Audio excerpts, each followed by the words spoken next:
We are still talking about Bernie Sanders. Now, recently his campaign got a very big endorsement from a political organization that we have covered in the past. Just to give you guys an idea, I'm basically talking about the Democratic Socialists of America. Now, some time ago, we actually covered their convention here in Chicago, and when we spoke to the people and some of the organizers there, universally, they all agreed that Bernie Sanders influenced them to join the party. They agreed with his political platforms, and they associated themselves with DSA as it was an organization that's really fighting for progressive policies and, Democratic Socialist ideals. And on March 21st, the Democratic Socialists of America announced their endorsement. They did the week before an advisory poll, which basically all the due-paying members voted in support of him. It was 3-1, about 13,324 people, roughly a quarter of DSA's membership weighed in on that poll. And then on March 21st, the 18-member board voted 11-4 to endorse Senator Bernie Sanders. So I think this is a fantastic story. I mean, DSA as a political organization has really grown in influence. We've seen them all across the country win key seats of power, from Philadelphia to even here in Chicago, LA, New York. This is to name a few cities. And then also, let's not forget some of the smaller townships all across the United States as well. So this is a fantastic endorsement. However, there are some members in DSA that are still a little bit hesitant of the endorsement, and that has to deal with basically his comments on the whether or not he supported reparations, and that was during that CNN town hall. I have a different opinion about that. And I just want to let you guys know what the quote was. So on the day of the endorsement vote, DSA's Afro-Socialists and Socialists of Color issued an open letter urging the NPC to withhold an endorsement until Sanders acknowledges the validity of black demands for reparations in America, and noting the organization's deficiencies on issues of race and racism. And this has kind of been brought up in the past. There's a few other issues too.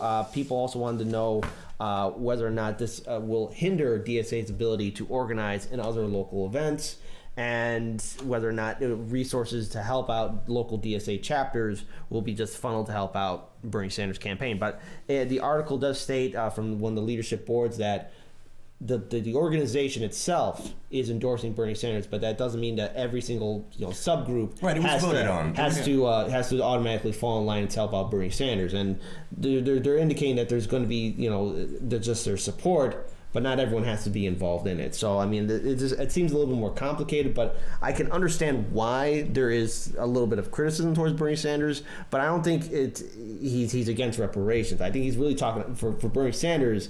His policy is really helping out the working class of every single background to really get their fair share over the years of abuse that we've been getting from the banks and Wall Street and the large major corporations. So I kind of want to get your guys' thoughts on this and on DSA's endorsement. What does it mean for the organization should Bernie Sanders get the nomination and potentially be elected?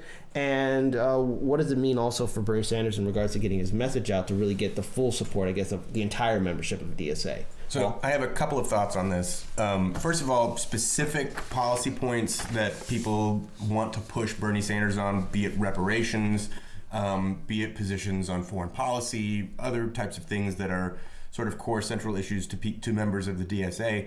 It very likely is that some portion of people voted not to endorse Bernie Sanders from within the DSA, not because they don't recognize that he is the most progressive or furthest left candidate on the stage, but a lot of people withholding votes could very easily just be saying, look, we want to pull him to our policy platform positions before giving him the endorsement. Like, put a little fire under his feet to make him come over to our side. And I think it was the right decision ultimately to endorse him. I don't think he has a lot of positions where he really needs to be pushed far in that direction, and he's getting pushed in that direction from other places as well. Yeah, most notably Our Revolution, the organization that's run by Nina Turner. It doesn't require withholding DSA endorsement to push him in those directions. Yeah. I think that on top, it's very interesting. So I want to just go with, I'm going to take this from two. I really don't have an opinion, because I think that on one hand, from their point of view, I think what they're doing makes sense, and just like Paul said, they're trying to pull him in a way that they want, and completely understand that that's what this is all about, trying to get politicians to adopt policies that you believe in.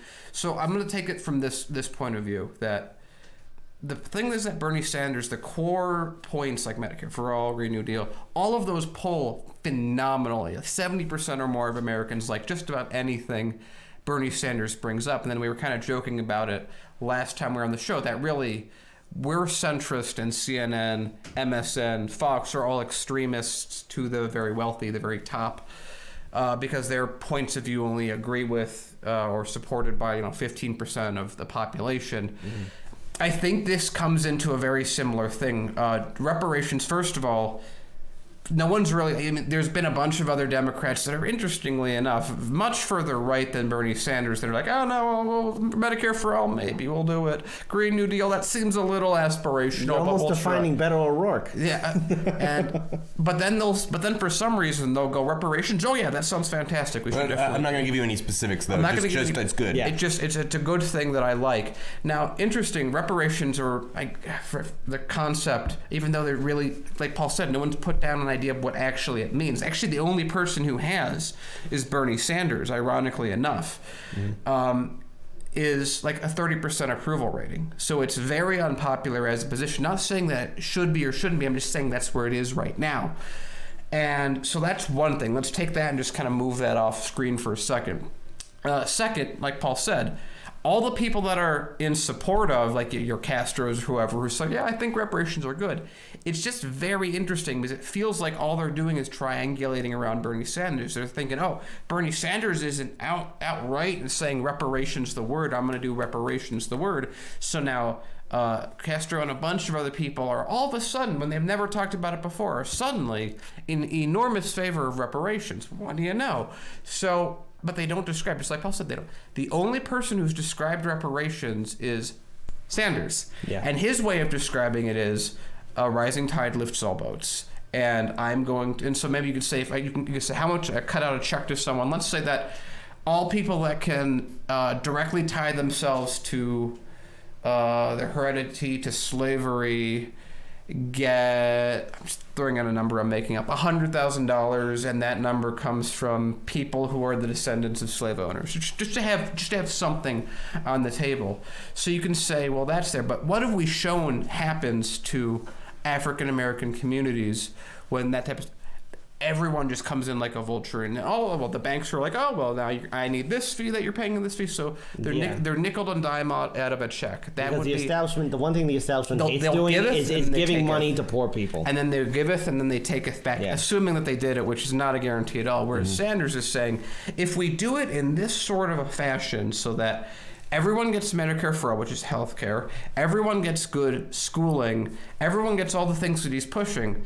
That's worth over $100,000. Yeah. So you can either say, I'm going to push something that at the moment is very unpopular politically, that I haven't defined at all, and something that we've seen what happens in the past. People always take advantage of minority because they're still structurally not going to be put together. You can give someone in a broken home $100,000, but if you don't have a support network, what can you actually build off of that? Whereas a good schools, good health care, neighborhoods that aren't poisonous, people that aren't living next to and breathing toxins, which we know is mainly minorities in minority communities, it makes sense that Bernie Sanders would describe it in such a way and package it in such a way because it's much more popular and it's probably even bigger monetary incentive than what they would get otherwise. Yeah, and also for a final note too, because these are all good points. Final note too for DSA, as a political organization, we've been observing them and watching them as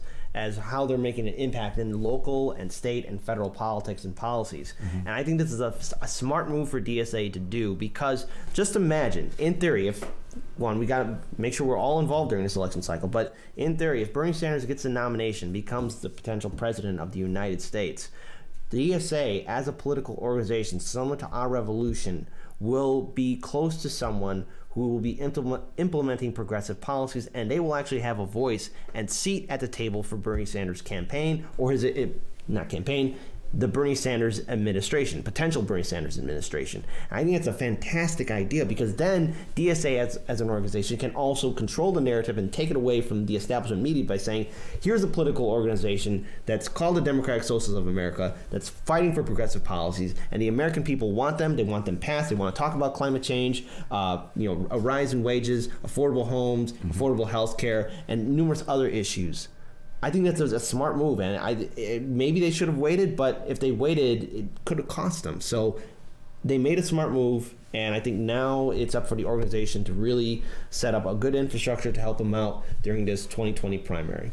Yeah, and again, I think that DSA has always been very tight. I mean, their membership when we were at their convention a year ago. Well, they all said that the reason why they were getting involved with DSA was because of Bernie Sanders. And you guys can check those videos out on our YouTube channel. You got to scroll way down at the bottom. Just look for the DSA videos. It was in August, or they had a huge convention here. It was at UIC. Yeah, we live streamed it. That's both stuff is on our Facebook and YouTube. You can find the interviews on our YouTube page, and then the whole event happening was on our Facebook page. Yeah, so check them out when you have the chance. Thanks for watching. If you like that content, make sure you hit that subscribe button, smash that bell icon so you know when new videos come out, and make sure you hit that thumbs up.